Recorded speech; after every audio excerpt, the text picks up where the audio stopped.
For the first time అనుకుంటా ప్రశాంత్ నీల్ గారు ఇలా చేయడం, తను పాస్ట్ లో చేసిన మిస్టేక్స్ అన్ని వెరిఫై చేసుకొని మరైతే డ్రాగన్ కి ఎటువంటి మిస్టేక్ జరగకుండా చూసుకుంటున్నాడు. ప్రశాంత్ నీల్ గారు డ్రాగన్ రిలీజ్ కి 1 year ఉన్నప్పటికి కూడా అప్పుడే యూట్యూబ్ లో ఒక ఛానల్ కి ఇంటర్వ్యూ అయితే ఇవ్వడం అయితే జరిగింది. మరి ఆ ఇంటర్వ్యూ ఇంగ్లీష్ లో అయితే ఉంది. చాలా మంది ఫ్యాన్స్ కి కొంతమందికి అర్థం అవ్వట్లేదు ఇంగ్లీష్ లో తను ఏం చెప్పాడో. సో మన తెలుగు వాళ్ళకి ఇంకా మంచికి ఎక్కువ మందికి అర్థమయ్యే విధంగా నేనైతే ఫస్ట్ 10 minutes ఏం చెప్పాడో ఈ వీడియోలో అయితే చెప్తాను.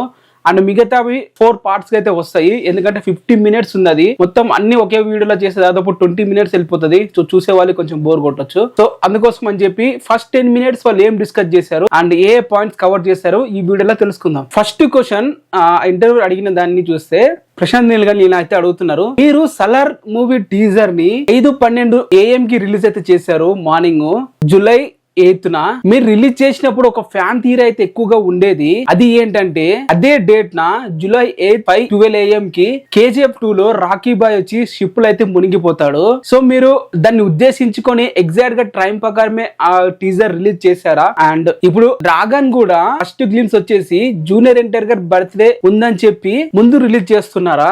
నాకు తెలుసు మీరు ఎన్టీఆర్ బర్త్డే కోసమే రిలీజ్ చేస్తున్నారని. కాకపోతే ఇంకేమైనా సీక్రెట్ రీజన్స్ ఉన్నాయా అదే రోజు రిలీజ్ చేయడానికి అని చెప్పి ఫస్ట్ క్వశ్చన్ అయితే భరత్ రాజ్ గారు మన నీల్ గారిని అయితే అడగడం జరిగింది. దానికి నీల్ గారు ఏమని రిప్లై ఇచ్చారంటే, అలా ఏం లేదు, యాక్చువల్ గా ఈ డ్రాగన్ టీజర్ 1 year బ్యాకే రావాలి. దేవరా 2 ఉండడం వల్ల జూనియర్ ఎన్టీఆర్ గారు రిక్వెస్ట్ చేశారు, దాని వల్ల అయితే పోస్ట్ పోన్ అయితే చేయడం అయితే జరిగింది అని చెప్పి ఇంటర్వ్యూ అన్నాడు. సో ఇక్కడ మీరు వెరిఫై చేసుకోవాలి, తను దేవరా అని చెప్పి అన్నాడు, బట్ అక్కడ వార్ 2 అనేది మెన్షన్ చేయాలి. సో తను ఫ్లోలా దేవరా 2 అని చెప్పి దేవరా అని చెప్పి అన్నాడు. సో జూనియర్ ఎన్టీఆర్ గారు రిక్వెస్ట్ అయితే చేశాడు, వార్ 2 టీజర్ రిలీజ్ చేస్తున్నారు నా బర్త్డే కి, ఈసారి ఎటువంటి అప్డేట్స్ ఇవ్వకండి మన ఎన్టీఆర్ డ్రాగన్ నుంచి అని చెప్పి ఎన్టీఆర్ గారు రిక్వెస్ట్ చేయడంతో తనైతే పోస్ట్ పోన్ 1 year చేశాడు. అంటే అది కూడా సాలిడ్ గా ఫుల్ ఫ్లెడ్జ్డ్ గా ఈసారి వస్తే, అందుకే ఈసారి ఫుల్ ఫీస్ట్ గా మొత్తం దిగాను జూనియర్ ఎన్టీఆర్ బర్త్డే కి అని చెప్పి ప్రశాంత్ నీల్ గారు దానికైతే రిప్లై ఇవ్వడం అయితే జరిగింది.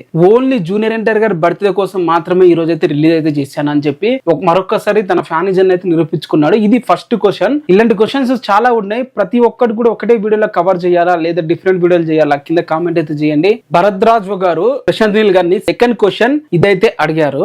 నేను విన్నాను గ్లిమ్స్ అనేది ఒక సెలబ్రేషన్ లాగా ఉండాలని చెప్పి చాలా డిఫరెంట్ పద్ధతిలో మీకు చాలా ఆఫర్స్ వచ్చినా కూడా హ్యాడ్ ప్లే చేసుకోవడానికి కమర్షియల్ గా, కానీ మీరు అవి ఏమి చేయనని చెప్పి యూట్యూబ్ అలాగే డిజిటల్ గా థియేట్రికల్ గా రిలీజ్ చేయాలని చెప్పి ఒక సెలబ్రేషన్ లాగా చేయాలని చెప్పి అనుకున్నారు. మీరు అదేనా అనుకున్నది అని చెప్పి నీల్ గారు అడగడం జరిగింది. ఈ క్వశ్చన్ అర్థం ఏంటంటే, మనకి ఇప్పుడు గ్లిమ్స్ అనేది మనం యూట్యూబ్ లో చూస్తాం, థియేట్రికల్ గా రిలీజ్ చేస్తారు. మీరు గ్లిమ్స్ చూస్తే ఎటువంటి కమర్షియల్ యాడ్ లేదు. ఇప్పుడు మీరు పెద్ద ట్రైలర్ చూడండి, స్టార్టింగ్ ఒక కమర్షియల్ యాడ్ అయితే ఉంటది. ప్రీవియస్ గా ట్రిపులర్ గ్లిమ్స్ చూడండి, స్టార్టింగ్ ఒక యాడ్ అయితే ఉంటది. సో ఇప్పుడు డ్రాగన్ లాంటి ప్రాజెక్ట్ కి చాలా ఆఫర్స్ అయితే వచ్చాయి. మీ ఆ గ్లిమ్స్ కు ముందు వేసుకోండి ఇట్లా అని చెప్పి ప్రమోట్ చేయండి, మీకు ఇంత ఆఫర్ ఇస్తాం, డబ్బులు ఇస్తాం అని చెప్పి. బట్ ప్రశాంత్ నీల్ గారు అవి ఏం పట్టించుకోకుండా అవి ఏం చేయకుండా డైరెక్ట్ ఒకటే మాట చెప్పారు. ఏమన్నారంటే, ఇది నేను మూవీ ఫస్ట్ నుంచి అనుకున్నదే, ఎటువంటి ఇన్ఫర్మేషన్ మేమైతే బయటకి ఇవ్వాలని చెప్పి అయితే అనుకోలేదు. నేను గ్లిమ్స్ రిలీజ్ చేసే ప్రాసెస్ లో ఎటువంటి లీక్స్ అయితే ఉండకూడదని చెప్పి అయితే అనుకున్నాను.